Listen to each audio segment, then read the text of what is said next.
Welcome back to Twist of Fate, a small business podcast where you can find your inspiration to build your business or your career with planning, passion, and optimism. This episode is dedicated to our corporate soldiers. You know who I'm talking about. I'm talking about you that have been working your job for a long time. And for some reason, you feel that you're not making a difference anymore, or it's not as exciting, or you feel lost and out of control of your career.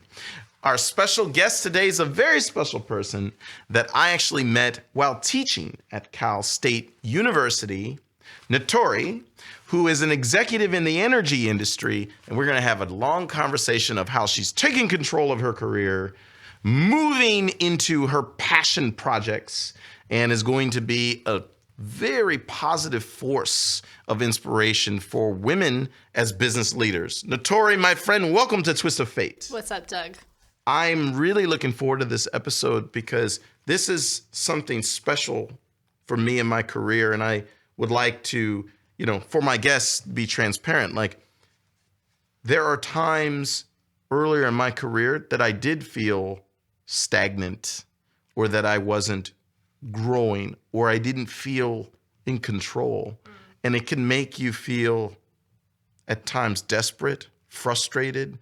Could you share a little bit, when we first started talking, like what that experience was like and how it can make you feel? Yeah, definitely. I mean, I think first it goes without saying that anybody at any age could feel this way.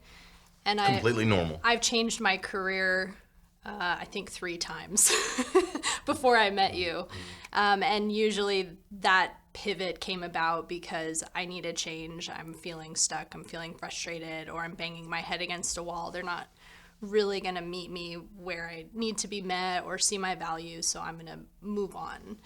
And I think I felt that especially when I was working for a smaller business and they wanted me to grow their business. I was at the table with the owners, and yet in negotiations, they didn't really want to advance my salary. In fact, there were women in that small business who were like, yeah, if you're a woman, you're not going to make more than $50K, no matter what. And that's when I moved on and said, you know what, I need to find something else, and then moved into the energy sector and got more into enterprise and corporate. And then that was great for a while. And then you start noticing, I'm still at the senior level. It's been 4 years. And how do you tap into getting unstuck or being stagnant? Because when you do get frustrated, then that energy starts to reflect in your work. Your boss picks up on, you feeling that frustration, and then it makes like awkward tension or something like that. And so you do have to take responsibility for still showing up and figuring out how to get to the next step. So, really when you were teaching us in our MBA class, it was all about, your mindset and then your personal brand. And that was a first step, I think. And then the MBA was a milestone. Specifically, I believe the lesson that really trended was about managing your career online and having a positive winner's attitude. I just felt that so many people look at digital technology and that it drives your career and where you're going and decisions. But the truth is, it's just amplifying what's inside. Yeah. And as you described, if you have a lot of negative energy or frustration, it's going to come out. I think I'm glad you brought that up. It will come out. Yeah. The desperation comes out too. There's nothing worse than looking for a job when you're desperate for a job. Listen. I think we've all been there. It's interesting that you say this. It's interesting because I think you exuded so much confidence that it was surprising to me that someone so smart, so talented, with so much potential, you would feel that desperation. But as you alluded, any of us can feel that. Yeah. That's a quite human thing to experience. I want to, Natori, ask you, earlier in your career, you did a lot of nonprofit volunteering, actually. Maybe you could talk a little bit more about, you were doing that then, and I think that was fulfilling. Maybe you want to talk a little about that? Yeah, my mom and I have had a lot of talks about it as well, because she is a local artist and she does poetry and whatnot. And then for me, a lot of it was wildlife, community service, and also therapy, teaching people with special needs how to ride horses. And also there was a lot of one of physical the passions of your therapy. life. Yeah. So at the time, I was all gung-ho about, I'm going to open a therapy riding school. It's going to be great. This is what I want to do with my life. And lo and behold, that actually was when I said, okay, I'm going to become a marketing freelancer. And I started my own business, and so that I could do the nonprofit on the side. So I was teaching on the weekends and then working for the small business where they were my only client, and they weren't wanting to pay me what I wanted. And I was like, I'm worth more than this. And so I also got really burnt out with the nonprofit, with teaching. You're around horses and children in like sometimes wheelchairs, and you're taking 5 people, picking the child up and putting the child on the horse. The buck stops with you if something were to happen. So there was a lot of stress involved, and so it took the fun out of it. Right? Right? It really did. And then I switched into the energy sector, and I was making more money. And also I had a horse in the program, and he didn't like it. And everyone was so surprised because he was supposed to be this unicorn, and he really didn't like the therapy riding. So I pulled him out, and in one day he was happy. And I had relief of not teaching on weekends and working during the day. So I don't know. I think there's a tension in everybody's life between making the money and having the passions. If you can have your life purpose generate wealth and money for you, that's wonderful. But I think it's a misnomer or an expectation that you're supposed to make money off of your passion. I mean, I agree. And Natori, I would love to jump into, for our listeners here. I mean, you're a passion player in the equestrian industry in many ways. You're a rider and you're a horse owner, and you're even are driving for change in the industry. Maybe you want to talk a little bit, because I think the lesson learned to my corporate soldiers that are frustrated, you're going to have to kind of channel that negative energy into something positive that you love and like, right? You got to. And that was one of the first shifts for me. It's like, okay, my job is a good job. I'm blessed. What are some things that I can do? And I said, I want to take my horse riding to the next level. This is my passion. This is what I was born to do, and I have the means to do it. So I hired an exceptional trainer at a top barn, and this was a first time for me, and I'm leasing this horse and taking lessons, and it really solidified for me, okay, this is what I want to do. I would get up at 5 a.m.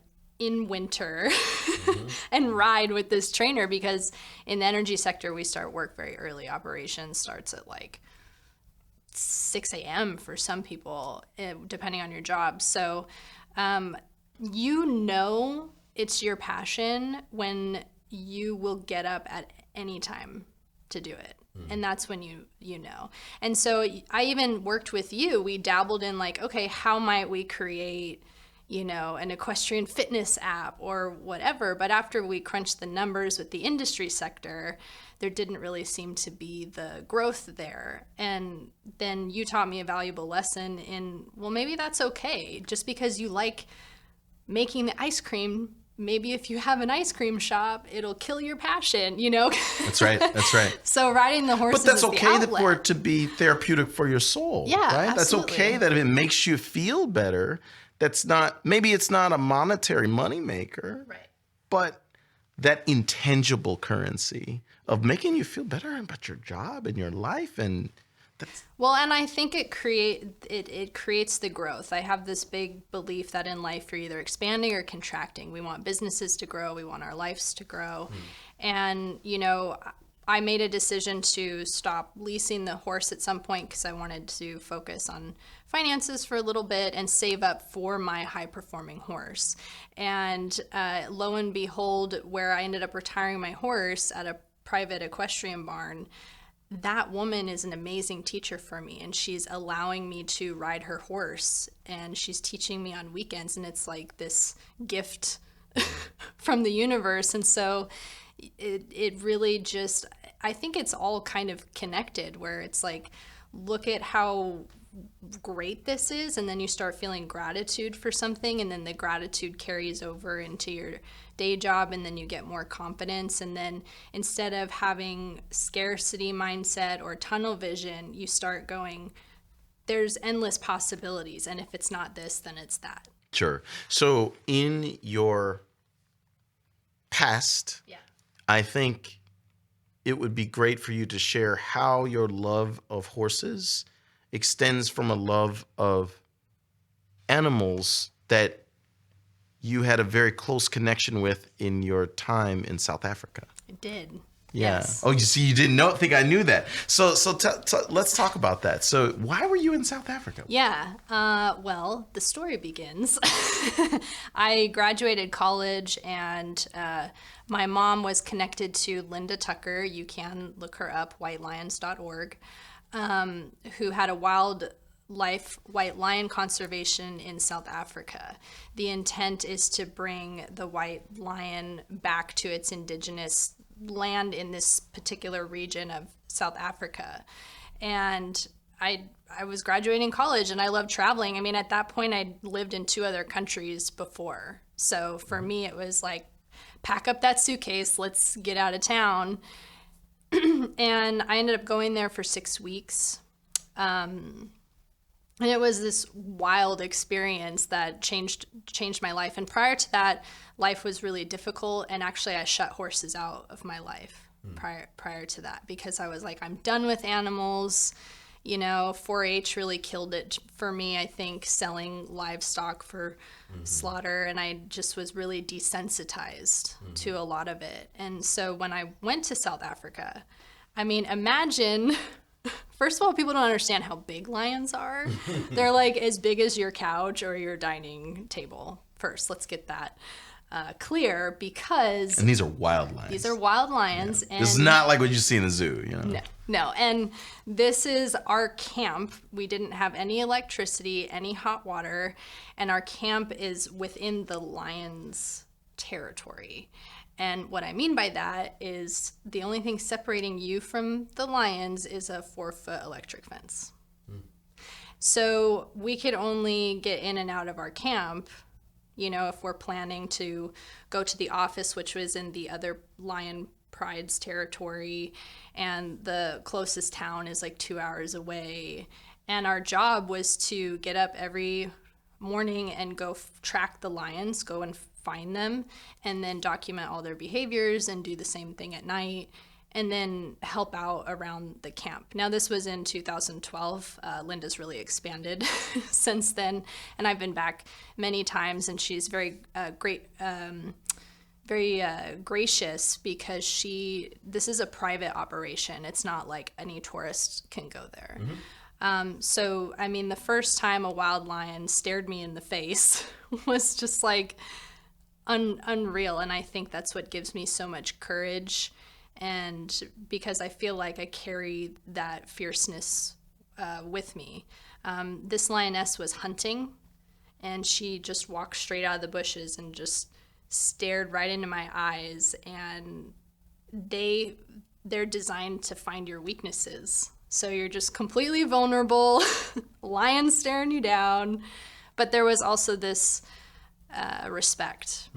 I wasn't afraid.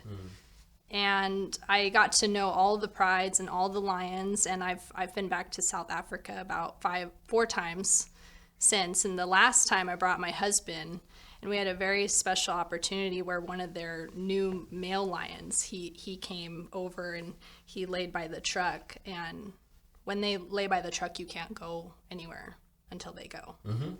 So, I mean, I remember one time being stuck for 4 hours because they were laying by the truck.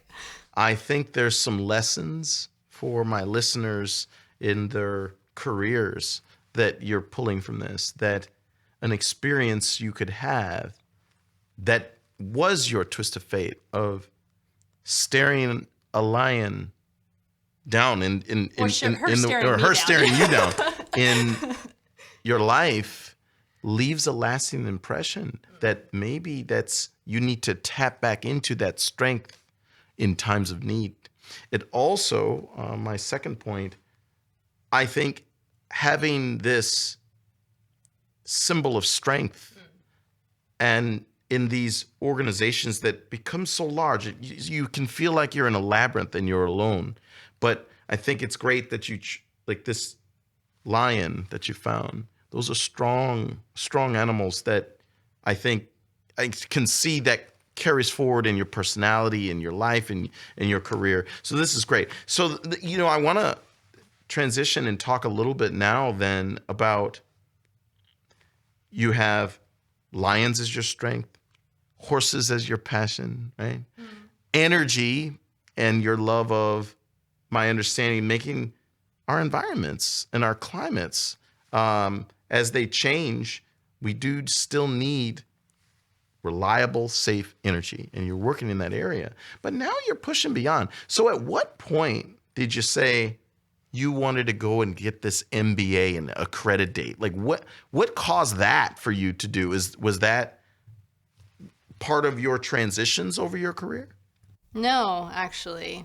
It was very interesting how it came about because I grew up in a household with grandparents that was like, you must get straight A's, you must get an education, you must get a PhD, this is what you do. And if you don't do it, you are lesser than. And so the early part of my life was, I'm going to graduate school and I'm going to get a PhD. But and you're the first generation to do that, right? To get your... For an MBA, yeah. But it's not linear like that for me. There was actually a time where I said, you know what? You don't have to go to grad school to be awesome and to do awesome things. And look at all the student loan debt, And so it was kind of like a smoke and mirrors and a lot of actually family beliefs that I needed to shed that were really toxic for me. And I have applied to grad school more than once. I thought I wanted to be a K through 12 teacher. I applied at the Monterey Cal State program. And the finances, everything just fell through. It was very strange. I had it all lined up. It didn't work out. I applied for an anthropology PhD program in Santa Cruz. I was not accepted. And so this is over the course of about 9 years. And then at the company that I work for, they have tuition reimbursement. So I thought, let's look into this because that might be an opportunity. And at Cal State East Bay, I called them up and said, talk to me about your MBA programs. Because at the time I was in HR, which, by the way, I don't want to be in HR. But at the time I was, and I was Not that we have a problem with HR, by the way. For me, personally, I was like, okay, I saw the light for me and how I wanted to navigate my career. It's a difficult job. You deal with people. Well, I could handle that. I just realized I wanted to take it more in a business path. I didn't want to specialize in HR. And so when I was in that job, though, that's kind of what drove the MBA was, I'd be dangerous if I had a certification in HR and I had an MBA. I'd be the best HR business partner ever, which I learned I didn't want to be an HR business partner. And so it was kind of this weird series of events where the director on the phone was like, you'd probably really like this Global Innovator Executive Program. And then it was my mom who said, you know what, you just need to do it, because I wasn't going to do it. I was like, really? Should I? You know? And Something I she's can like, say about "Just the do global it." innovators, that knowing now the story about you in South Africa, it's a great program for you because you appreciate the benefits of international travel and how that's changed your life. And there's so many others in the program that have international experience. I think you were advised wisely. Yeah, I agree. It was a very good program. My MBA, similar to you, I was under a lot of family pressure, Yeah. but it allowed me to take 2 years of my life to focus inward on myself. And I can tell you, it changed my life. Yeah. It changed how I think. It changed my whole center of gravity. And which is why I do agree with you. It's not a requirement to seek accreditation, but it is definitely recommended by myself for you to seek accreditation, because in a lot of ways, to take control of your career, you're going to have to push the boundaries of what you thought you are to subsequently push the boundaries of what your organization or your colleagues or your manager may think you could be. And I think the MBA can do that. I think if we're talking about if you're in a place of being stuck, you have to create more doors for yourself. You know, if you're feeling stuck, then sign up for something, meet new people, take a class, something, because then one thing leads to the next. For example, I retired my horse to this place, met this woman, and now I have this huge expansion. The MBA was the same thing. You and me wouldn't have met. I wouldn't have been on this podcast, and I think we take for granted those little things, and we get so laser focused, and then we're burnt out, we're stressed out, we're checking our phone, we're comparing ourselves to other people. But really it's about step out, sign up for something. It will lead to something else. You've accomplished great many things, but you have goals for the future. And some of those are either in your direct line of work, moving up, having more responsibilities, you're pursuing that, but also having dreams of the entrepreneurial kind that can be passion projects or other ones. Now, do you feel that you have interest in real estate and a variety of other activities, but have you always felt in tune to want to try new things like that? Is that, the fear of failure didn't really affect you, or? I have the fear of failure in the sense that everything in my life I'm constantly overcoming if I don't know it completely, I don't want to do it, because I don't want to look like I don't know what I'm doing. But every day I'm constantly pushing through that. Like, that's the piece that I have to work through. So most people who know me know one of my core values is growth. Like, I want to learn, I want to keep doing.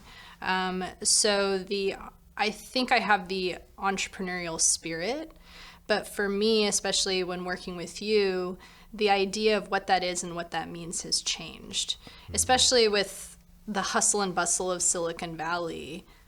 It's kind of like, oh, you're successful if you start a business, so then I'm just scratching my head, like, what business am I going to start? And I think it's more about take a step back, and trust as it unfolds. So things like investing in real estate and other kinds of investments, those things came about because it's like, I know I want to build generational wealth, and it's all fueled by, I want to afford really nice horses and be able to live the life that I want to live, and I'm the only one that can create that. So then the question becomes how. And more recently, another mentor of mine, he's pushed me to say, it's not how, it's who. And so now when I think how, I'm like, switch that, who, and because many people can open doors for you. Yeah. Definitely. Yeah, and this is where I was going to go with that not everyone will share in those feelings, and that in your job that you may feel a dead end, and if you get these revelations, you can feel alienated, isolated, but, maybe your job requires you to be a rebel or a change agent. So maybe you want to talk about that, because look, I can see someone when their passion burns so bright, but then they don't feel that their environment is on the same page. So, what's it like being this lioness in corporate America? Well, the first thing I do is sometimes I just, walk around with my ink, and then other people are like, oh yeah, look at my tattoo, and they like lift their sleeve, and then they get all into it. Does that surprise you? So some of them kind of... No, I dig it. I dig it because I like talking about that stuff. So I enjoy that. And their eyes kind of light up. But I think rebellious can take many, many forms. There's the physical, like I got my boots on, I'm here, let's rock and roll. But then there's also the kind of like, well, why have you always done it that way? Mm-hmm. Help me understand that. Mm-hmm. And what's the reason for not wanting to shift or try something new? And let's call them more traditional corporate cultures or corporations that have been established for a long time. I think that there's definitely a sentiment of, well, we've done it that way for the last 30 years, right? I'm sure you've ran into that. And I've also noticed things like hiring practices. I can do the job. I would be kick-ass at this job, no questions. But there's things on paper of like, oh, well, you don't have 10 years or you don't have this certification. And I think and I feel that those are the things that create stagnation and frustration for people. Because it's like, well, now I got to go get these bullshit things. And you still might not get the job. And you still might not get the job. But, when you have a company that's more open-minded to what can you do, what results can you create, and you have proof of concept, you can do those things, and certifications and whatnot don't matter. It invigorates more people. They try harder. You know what I mean? And so I think that's what you're getting at, right? It's like, how do you be the rebel? Because when you push those boundaries, then you're automatically the rebel. And yet I find I still have to figure out the politics. Yeah, okay, so there's a couple things you're doing here that I think is important for my listeners to understand. Is one, to be in tune to the culture of your organization. Yeah. It doesn't mean that you have to succumb to it, but you have to understand if you're of a rebellious nature, and some will embrace it, and some may say, oh, she's showing her tattoos again, right? That can happen, but if you're of the understanding that, yeah, but I'm here to be a change agent in this culture, and this company will be better, and there is a role to play of being the rebel, and doing it being sensitive to the environment. That's I think that's my strongest recommendation to my listeners, is that sometimes, yeah, you're going to have to be a rebel if you want to bring change. And one of the things I can tell you is, if you want to create change, you're gonna lose a lot of friends. But when you make progress, they will understand. Now, another discussion I'd like to talk to you about is, there's meaningful life milestones that can give you greater context of your journey in your career. For you, my understanding is you were recently married, right? I was. That's a big change, Natori. So tell us about that. So, you got married, and that changed also your view of work, right? You want to spend time with the spouse. You want to nurture the marriage, right? So, well, yeah. First of all, I love my husband. Being a woman in corporate America, let's call it, it's a little bit of a stereotype, but for the sake of the podcast, then there's all these other things that come up, like pursuing your career and then figuring out, do you want kids and when do you want kids and how does that fit in, especially if you are climbing the corporate ladder, which a lot of people at my job have looked at me and said, yeah, we know you're climbing the corporate ladder. I'm like, oh, okay. But I really appreciate having a supportive husband. And we've been together for 8 years, I believe. So we were together a long time before we got married. And what I appreciate about him and our marriage is that we do things, even if they are uncomfortable, to learn more about each other or clear some of those roadblocks out of the way, because we recognize that, we are our most important person. And it's so easy, especially at the end of your workday, to both be on your phones or vegging out to TV or whatever and barely talking to each other. To this day, my husband still holds it against me that I don't want a TV in the bedroom. But I am like, no. Oh, my wife and I had works. the same conversation, actually. And he totally did this move where when we first were moving in together, I was like, yeah, no TV in the bedroom, because look at all these stats of like couples that really suffer when the TV's in the bedroom. And it turned out when we moved into our first place together, he ended up buying 2 cable boxes. And I said, well, where's that other cable box going to go? Not in the bedroom. In the bedroom. And I was like, no, it's not. So when we did move into our current place, we got the garage, and that man has man-caved that garage out. I mean, it's like Raiders, A's, and he has his side hustle. He sells storage lockers like on Storage Wars. Interesting. And he's got his TV in the garage and his gym. And I mean, I'm just fully impressed. So he's probably more of the entrepreneur than me, to be quite frank. He's a hustler. many of us in our corporate careers need certain distractions. Now, I would never call my spouse a distraction, and I'm not saying yours is. But Of course not. notice the work-life imbalance. Mm-hmm.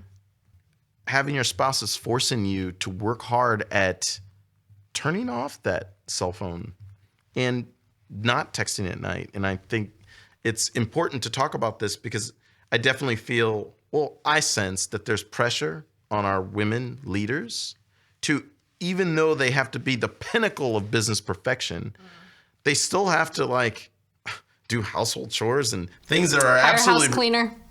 See, there you go. Done. Check. Yeah, so you're not doing it. You're saying Pay for that. Yeah. Yeah. Outsource it, right? Yeah. Yeah, that's a necessary transition, I think, in any career, but there's still those pressures, right? There still are. And look, I say that with a smile on my face. But, there were times where I didn't have as much income as I have now. So it's not like you can afford a house cleaner for, sometimes you just can't. And then so what are you left with? But I think boundaries are really important. I have 2 phones, one for work, one for personal. My husband says my hip hop rap name is 2 phones. So I have 2 phones. And, I just really try and Clear separation. yeah, have boundaries where I can. And sometimes it takes conscious conversations like, maybe we should just go for a 10-minute walk together every day. Cool. And then we have date night once a week or something. And again, I'm fortunate to have a spouse that doesn't put a lot of pressure on me. He knows I'm the one that's going for it. So, on that note, let's talk extracurricular activities. So I think you mentioned date night, which is great. Just to disclose to my listeners, there was a point in time in my career that I did feel a little stagnant, and I chose to do some good old-fashioned intramural sports. So I started playing beach volleyball at Jesse Oaks, which is an indoor sand volleyball place. And keep in mind, I'm not a volleyball player. yeah, I recall that. Yeah, sorry, Yeah, because you were like, hey, you should try that. Well, no, I think the reasons that I did it were twofold. Yeah. One, having athletic origins, you make adjustments.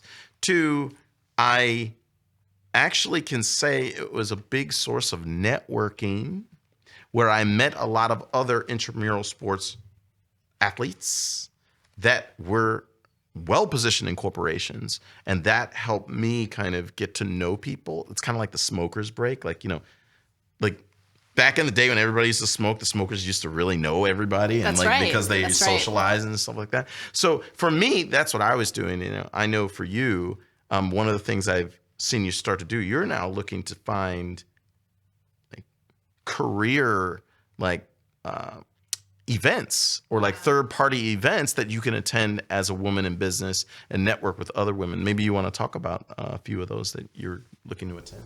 Yeah, well, the one that I'm doing right now is called Tech Women, and that one's pretty cool. So women from Africa and Middle Eastern countries who own startups or are engineers or, the STEM, I don't know what they are, science, tech, math, engineering. They apply for Tech Women, and they're given a full grant scholarship funded by the United States to come here. They get with host companies in Silicon Valley. So my company's one, and then Twitter, Google, LinkedIn, all the big names. And then they mentor and learn, and they have projects, and they do pitches to raise money for projects back home. And it's a great thing. It's so great. I was like, wow. And, our United States of America funds them to do this, and it creates all these opportunities. So just that alone in the last 3 weeks, I've met new people, made new connections, because the intent of it is to network. So that's the one that I'm working on right now.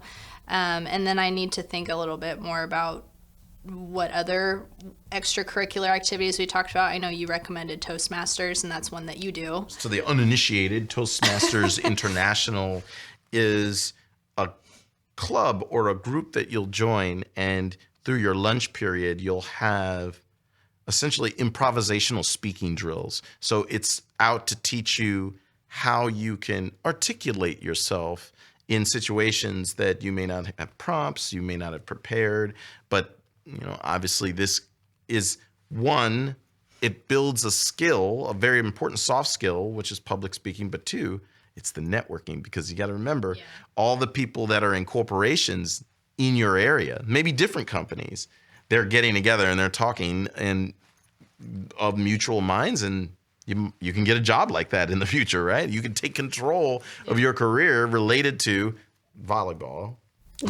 I'm still getting on you. I'm going to be the next volleyball athlete. That's just right. watch, Doug. I'm still getting on you to do that. But then also clearly related to hard skills that, you can use in your corporate life. And I know a lot of leaders who recommend taking some sort of like improv or acting class as well. Mm-hmm. Mm-hmm. I have not done that, but I know people who have, and it's paid off. So, because it's the ability to speak on the spot. Yeah.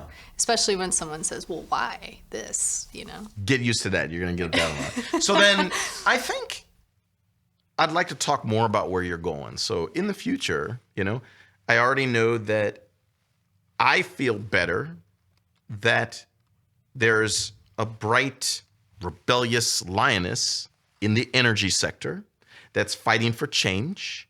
I feel better that you are pursuing helping other women in business in the tech area, but you still have a dream that you're going for. Like, we've talked about you being an Olympic rider. You dropped that one on the podcast. Yeah. It's still there. You think you can do it, right? Gosh. What would you compete in for those that don't know? Like So it would be dressage, which is an equestrian sport. And what is that? What is that? Yeah, it's so hard to describe, because when most people see it, because they don't understand the mechanics of it, it's like watching paint dry. But the best way to describe it is like a very technical dance with the horse that you're riding. It's being able to have the horse do all their natural movements on command with as little effort as possible. And I've seen pictures of you. You have to get all dressed up and stuff. Yeah, you get all fancy, And so with dressage, why I like it is because it is so technical that my mind doesn't think about anything else. But it's also very complex. Usually by the time folks get to the Olympics, they, like most of the Olympians in dressage, I mean, some of them are in their 50s because the horse and the rider go through many levels over many years of training. Now, obviously, there are people in their like 20s in the Olympics too, but I think it's possible. I don't want to say, no, it's not for me, because you never know. Never say never, right? But certainly if I were to pursue that, I mean, I'd pretty much have to dedicate, right now my focus is career driven, but I'd have to completely switch the focus to that. But it's possible. It is possible. And the first step is getting that I need to get that high performing horse and then ride it every day. So that's where I'm at right now, is actually a lot of the drive to advance the career is motivation from your team and also helping get the focus. But it came about, and I picked up the phone and called you when I was like, I need to get that high performing horse. Like, I've got to create it for myself somehow. So it really comes from that. And then we'll see where it goes once I meet that milestone. Yeah, I think that this gives me some food for thought and reflections to my listeners of this episode. Natori is like you. And some of you may feel lost, frustrated, not listened to, or just stagnant in your career. And my comment is, if Natori can believe that she can be an Olympic rider, then you can do what she's done in her journey. Reinvent yourself so many times. Look back at pivotal experiences you may have had, like staring down the line or the line staring you down. That you can engage in extracurricular activity and become so much more than what you are, with the goal of you taking control of your career, you taking responsibility for your career, and not leaving that to chance or leadership or the organization. You can't do that. You have to take control of yourself. You agree? I agree. Yeah. And Natori, I definitely will say this for a lot of the women in business. Yeah. I mean, you've achieved so many things already. Thank you. And you may not realize it, but you're inspiring others. If there are aspiring intrapreneurs we're talking about in corporations, or women in business that would like to talk to you about either your equestrian interests or your career interests or any of these great conferences you're going to, how would they get in touch with you? Yeah, that's a really good question. The best way is LinkedIn. I am all about my LinkedIn page right now, so that is the best way to get a hold of me. Yeah, fantastic. Natori, thank you for coming in, being open to share your life story, your career thank you for journey. Having me. Oh, no, it's our pleasure. And if you like this content, like, share, and subscribe. It really helps us out. We're really trying to get this content out to aspiring entrepreneurs so that they can find their dreams and make their dreams come true. With that, thanks for listening, and I'll see you on the next Twist of Fate. Twist of Fate is hosted by Doug Younger. It's produced by John Lundvid and Matthew Brown at Ezo Creative. Moni Yu designs our graphics, and Enrique Pimentel manages our digital life. Our theme music is by Jamie Bathgate. Special thanks to all of our patrons. You can support the show by visiting patreon.com/twistoffate podcast. Thanks for listening.